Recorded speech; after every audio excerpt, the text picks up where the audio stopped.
The story of my experiments with truth.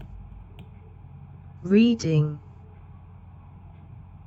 Mahatma Gandhi valued and preached truth throughout his life. Did he follow the path of truth and honesty in childhood, too? Read the inspiring anecdotes from his childhood, in his own words, to learn more about him. I must have been about 7 when my father left Porbandar for Rajkot to become a member of the Rajasthanic court.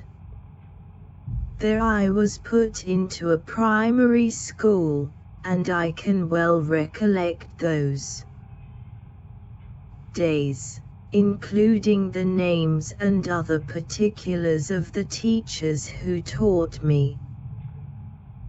As at Porbandar, so here, there is hardly anything to note about my studies. I could only have been a mediocre student. From this school I went to the suburban school and thence to the high school, having already reached my 12th year. I do not remember having ever told a lie during this short period, either to my teachers or to my classmates. I used to be very shy and avoided all company.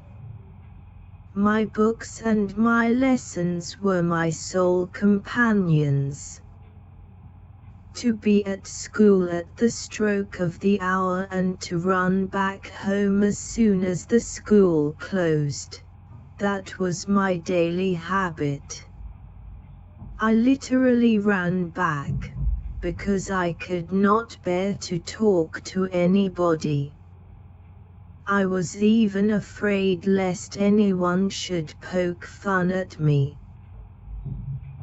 There is an incident which occurred at the examination during my first year at the high school and which is worth recording.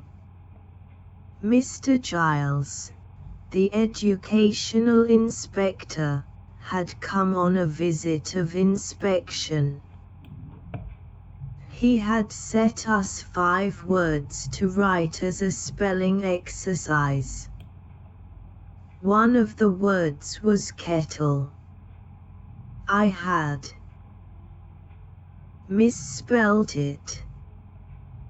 The teacher tried to prompt me with the point of his boot, but I would not be prompted.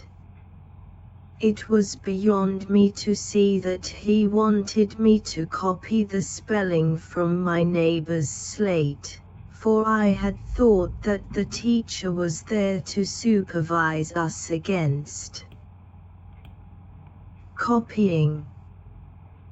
The result was that all the boys, except myself, were found to have spelt every word correctly. Only I had been stupid. The teacher tried later to bring this stupidity home to me, but without effect. I never could learn the art of copying, yet the incident did not in the least diminish my respect for my teacher. I was, by nature, blind to the faults of elders. My regard for him remained the same, for I had learned to carry out the orders of elders, not to scan their actions. 2 other incidents belonging to the same period have always clung to my memory. As a rule, I had a distaste for any reading beyond my school books. The daily lessons had to be done, because I disliked being taken to task by my teacher as much as I disliked deceiving him.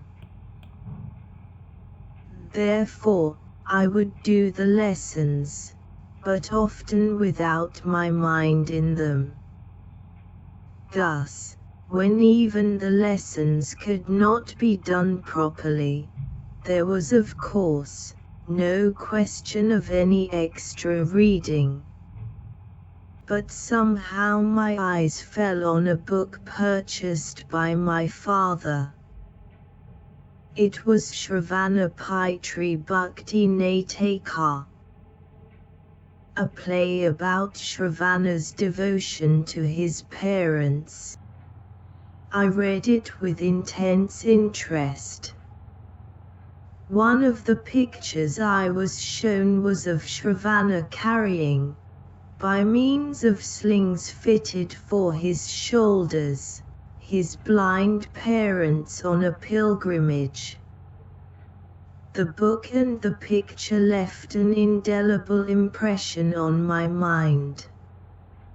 Here is an example for you to copy, I said to myself. The agonized lament of the parents over Shravana's death is still fresh in my memory. There was a similar incident connected with another play.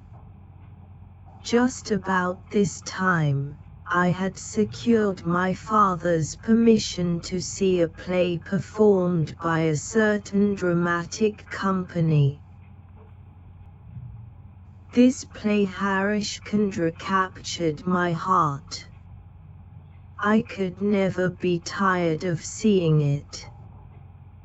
But how often should I be permitted to go? It haunted me, and I must have acted Harishchandra to myself times without number. Why should not all be truthful like Harishchandra, was the question I asked myself day and night.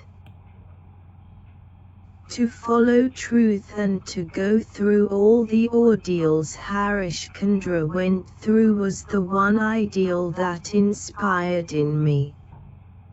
I literally believed in the story of Harishchandra. The thought of it all often made me weep. My common sense tells me today that Harishchandra could not have been a historical character. Still, both Harishchandra and Shravana are living realities for me, and I am sure I should be moved as before if I were to read those plays again today. An abridged extract from Mahatma Gandhi's The Story of My Experiments with Truth.